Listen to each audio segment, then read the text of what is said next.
All right, let's talk about one of the biggest, most powerful myths in the entire business world, the startup founder. We all have this image in our heads, right? It's been built up by movies, by the media, by a handful of legendary stories. But does that image, that myth, actually hold up in the real world? Let's find out. Seriously, just for a second, when I say startup founder, who do you picture? I'm guessing it's someone young, probably in a hoodie, coding away in a messy dorm room. A brilliant mind who's about to drop out of college and completely change the world with one amazing idea. For most of us, yeah, it's these guys. Bill Gates, Mark Zuckerberg. Their stories are the stuff of legend, the college dropouts who literally built empires from nothing. It's a really powerful narrative, and it's completely shaped how we think about success. It's the myth of youthful genius. But then, you hear this from another tech titan, Jeff Bezos, and he says the complete opposite. He says, don't just jump in. Go work for a great company first. Learn how things are really done. And that, right there, is the huge paradox we're digging into today. The romance of the young dropout versus the hard-earned wisdom of experience. So let's just go for it. Let's challenge that story head-on. What really wins in the end? Is it that flash of youthful inspiration, or is it the seasoned experience that gets you through the tough times? The answer might just change how you think about your own career path. When you strip it all away, it really comes down to this single question. What's more important? Having a brilliant, disruptive idea, or having the real-world experience to actually make it happen? You might be surprised by what the data says. And to get to the bottom of this, we're not just going to rely on a few famous stories. No, we're going to look at the cold, hard data. Researchers have crunched the numbers on thousands of companies to find out who really builds the most successful, fastest-growing startups. So, let's just cut to the chase. What do you think the average age is for a founder whose company is in the top 0.1%? We're talking the absolute elite, the fastest-growing ventures out there. Is it what, 22, maybe 25, 30? 45. Yeah, let that sink in for a second. A massive, comprehensive study found that the founders of the most successful companies aren't kids just out of college. They're in their mid-40s. That one number completely shatters the whole Silicon Valley stereotype. So why? How is that possible? Well, it turns out that startup success isn't about just one thing. It's like fighting a war on two fronts. First, you've got the internal stuff, the founder's own skills, their mindset. And then you have the external forces, the brutal realities of the market itself.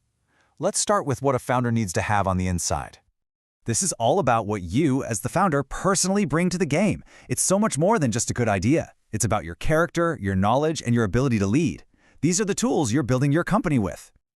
It all begins with a very specific mindset. The best founders are proactive.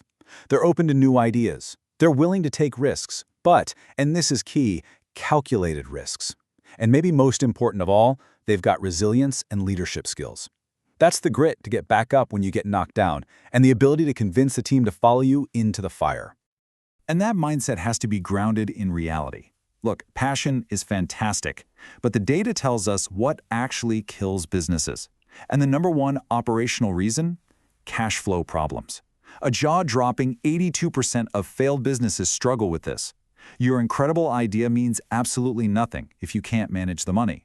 And that's a skill that almost always comes from experience. Plus, you can't go it alone. Another critical internal skill is knowing how to build a team. And I don't mean just hiring your buddies. It's a real discipline. You have to define your culture, create a solid hiring process, and look for people who are not just skilled, but who also fit your values. This is exactly the kind of thing Bezos said he learned by working for someone else first. Okay, now for the second front in this war, the external world. Because even if you have the perfect mindset and you've built a dream team, you still have to step into the ring and face the market. And the market, well, it's unforgiving. And this really gets to the core of it. Running out of cash is often just a symptom. The real disease, the number one reason startups ultimately fail, is that they build something nobody actually wants. Founders fall in love with their own clever idea, and they forget to ask if anyone will pay for it. Experience teaches you a tough lesson. Listen to the market first, and your ego second. This also highlights another huge external factor, timing. You can have the perfect idea at the absolute wrong time. If you launch too early, the world just isn't ready. Think about video streaming before we all had fast internet. But if you launch too late, the competition has already locked up the market. It's like walking a tightrope.